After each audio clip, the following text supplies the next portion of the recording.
Hey everyone, it's Amy. Welcome to our Universal Orlando series. This is part 2, day 2. Today is all Universal Studios plus a nearby restaurant to go to after the long day. For reference on our timing, I've included real-time timestamps in the description below. Let's go. Good morning. It is 8:06. I think the bus just left, so at least for Universal Studios Florida, we'll at least be guaranteed to be on the next one. Long line over there for Epic Universe.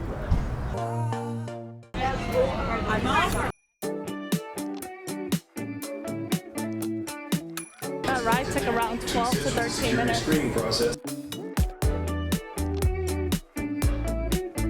It is 8:45, 15 minutes before opening, and this is the line. There is no early park admission for Universal Studios Florida, and the line is long. But security was really easy, like surprisingly easy, much less strict than Disney. I guess that helps out a lot.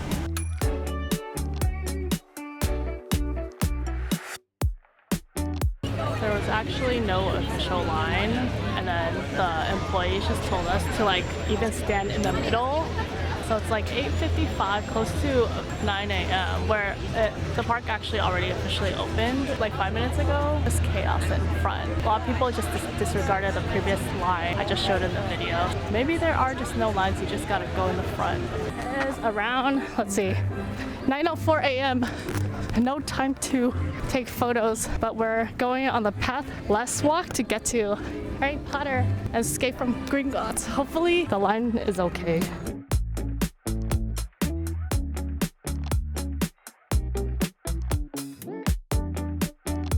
It's 9:07 a.m. and I like how it's so quiet here. You can truly enjoy all the decorations by yourself and not being immersed in crowds. It's the bus from Harry Potter.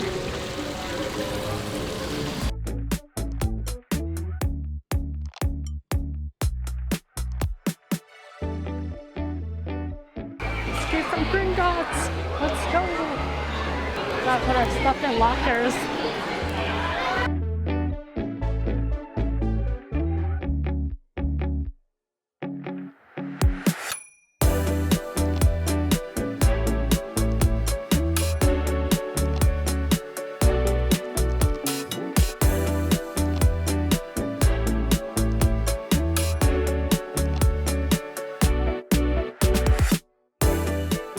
We just got off the Harry Potter ride. It was really fun, but I think it was, for me as a slightly, like I'm not a super Harry Potter fan, so the ride was half exciting, half or a lot of storytelling, which is cool, but also I wouldn't wait 100 or 150 minutes for it because I'm not a super Harry Potter fan, but for those super Harry Potter fans, I think it'll be worth it. It was pretty fun. The queue was indeed very interesting, like all the guides I've read online say, and overall, it was an enjoyable experience, and it was way more enjoyable that we only had to wait like 20 minutes, I think. Now we're gonna do Men in Black. Gotta store stuff in our lockers first.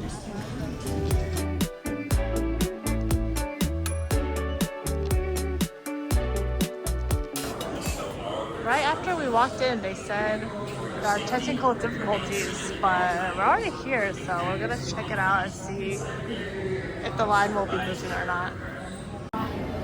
After 7 minutes, the ride is back in action.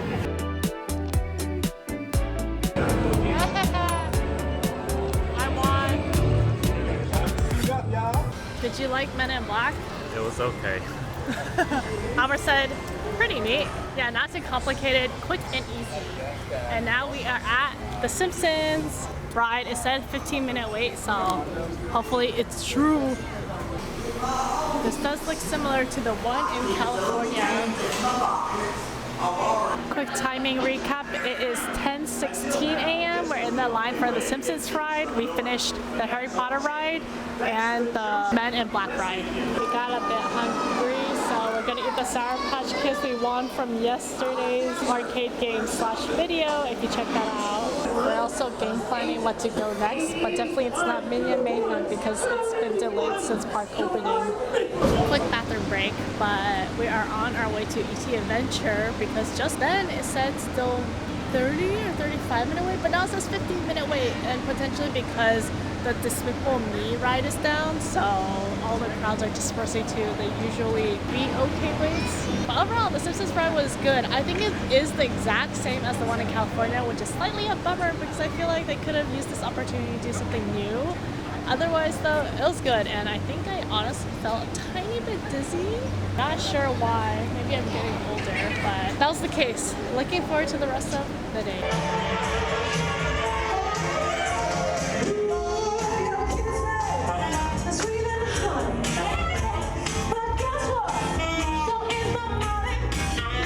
So cool! Okay, we're at Revenge of the Mummy. Walker entrance first though. It's a 60-minute wait right now.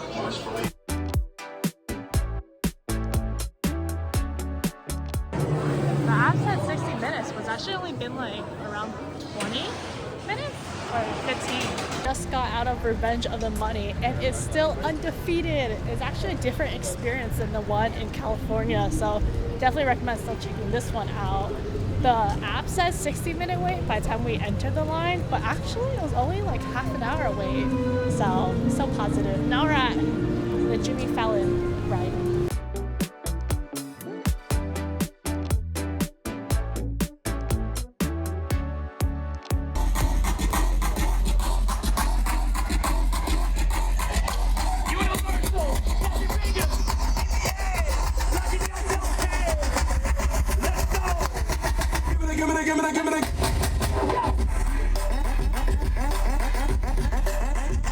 Ordering food at Leaky Cauldron. We're passing by SF right now. Fisherman's Wharf. Got a lot of seafood. Got Garrett Deli in the back. We're back in Leaky Cauldron. It's 12:10. We're waiting in line for the Leaky Cauldron now, I think to get a table. We already ordered our meal on our phone. Now we just need a table.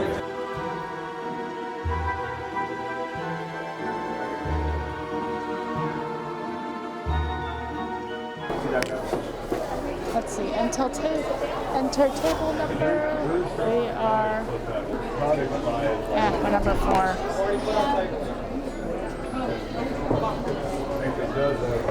This is the tongue-tying lemon squash, $6.99. Sit back here and the side of the block become one. I think it's just latte.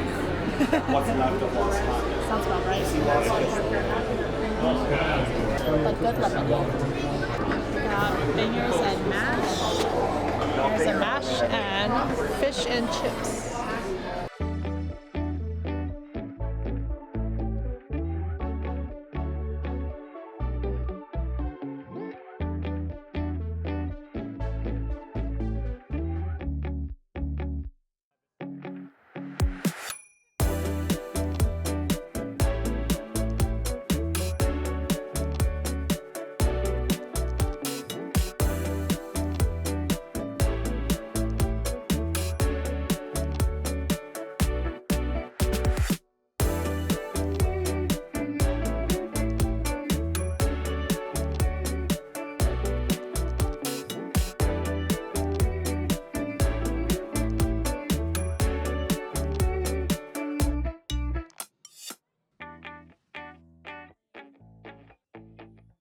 A lot of people online are saying that this ice cream place is really good, but I think we're both really full, so we're not getting ice cream at this minute.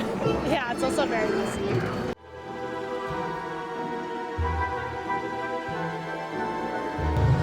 can also walk down some dark alleys. Spooky.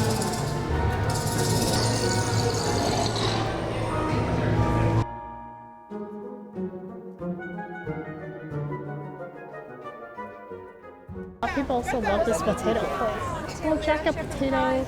Yeah, a lot of people are talking about it, but it doesn't have a name on the map. So if you know, you know.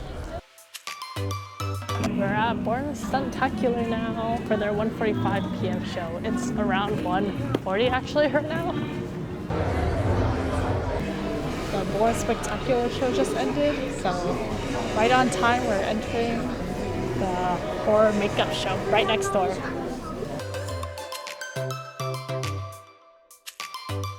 Aubrey and I just finished the horror makeup show, but let's talk about Bourne Stuntacular Show first. That was really good.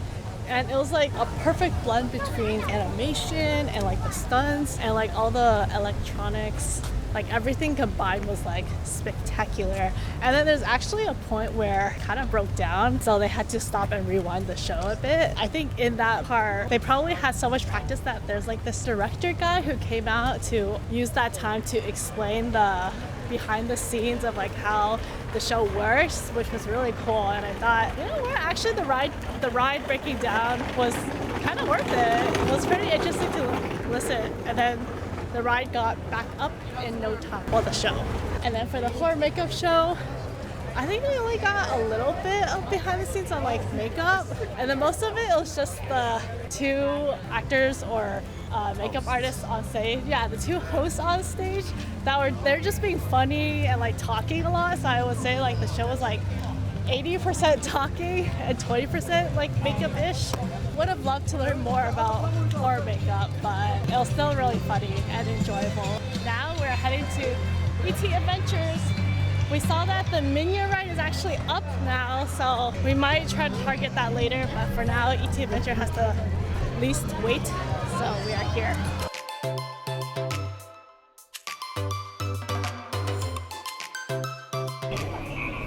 We're in line for the ET Adventure now. Well, the official line, really.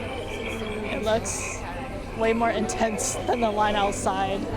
But we also gave them our first names. I think ET's gonna call us by our names at the end of the ride.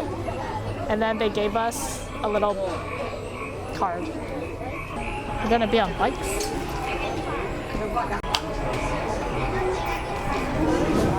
We just finished ET Adventure. It actually reminds me of like an upgraded version of the Disney Peter Pan ride. I got the moon! So ET Adventure overall is pretty fun, but I've never watched the movie disclaimer, so I thought overall it's just like a very peaceful ride if you want that going for you. And I think if you're a fan, then you'll definitely love it. At the end though, I think ET only pronounced like 5 names all clumped together.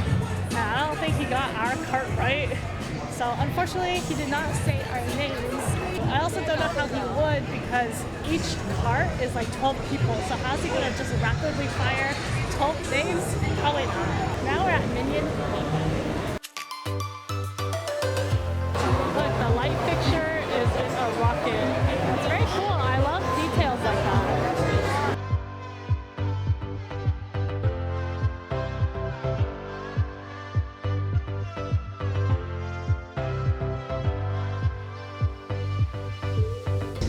Just finished waiting around like an hour, a little bit more than an hour for the Minion ride. Honestly, not really worth it. It also kind of hurt my shoulders because you're just sitting in place and you just put your bag on the ground and you're just like being like kind of shifted and you're just watching the animation. I think it's not as immersive as the Simpsons Ride, and it kind of hurt me. It was definitely really cute though. I feel like the gift shop is very cute. The ride overall is cute, like the story and the message, but I don't know if it's worth an hour of wait.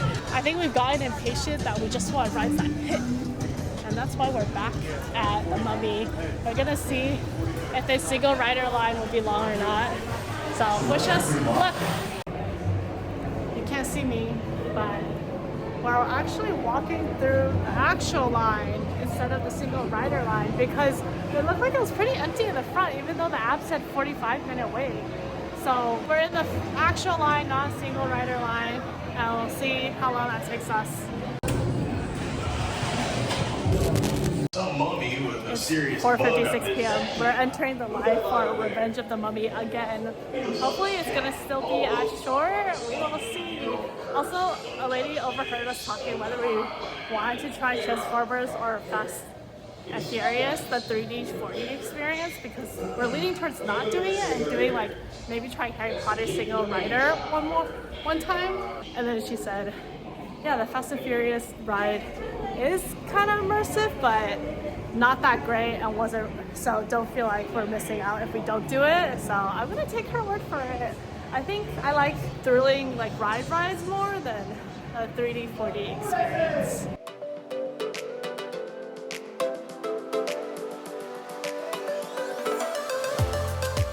We just went on Revenge of the Mummy twice and not a single rider line. It was a great experience. I think we're starting to even notice subtle differences between each ride. Like, at this stop, they accidentally paused for like 1 second, and like we felt it because we were just on it. And then, or like, I noticed like this thingy popped up like later than last ride, you know. So that was fun. Now we're going to Harry Potter. We're gonna see how the line is over there and see if we need to do single rider. We're back. We're in the sugar shop in Harry Potter area and trying to see if there's anything worth buying for tomorrow's breakfast. We are saying goodbye to Universal Studios Florida because Amber and I are tired and they're closing this place at 7 p.m. It is 6:12 right now for Halloween night or Halloween Horror Night, where they would force everyone out, I think, and then it's only a ticketed event, so you actually need to pay a separate ticket to go there. So we're not down for that, and I've watched videos of it online of Universal's Horror Night, and it actually looks really scary. That is not in my forte. Today has been an awesome day. Right now, the plan is go back, get some dinner, and then I'll see you in the next one. Well, first, dinner. Today's dinner is at Mama Barefoot and Boba.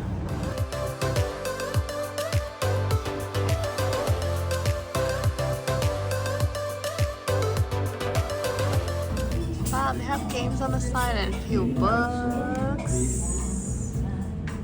But I loved this game as a kid. I just played by myself and I was really good at it. We got the fresh spring rolls. I got vermicelli plate with pork.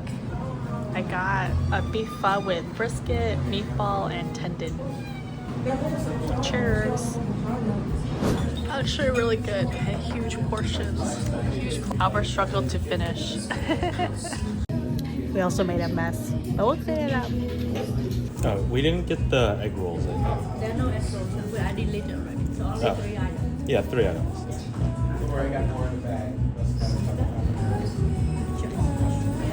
After dinner, we're at the, I think the Beach Something Cafe, whatever the cafe name is, for Surfside Inn, and we got to the dessert station. We also got an OJ, so I think we're getting, what is this? The Oreo brownies and OJ. I'm excited. Thank you guys so much for watching so far. This is the end of the video. We are excited to munch down on our dessert and drink our OJ. Have a good night, everyone, and I'll see you in the next one. Bye.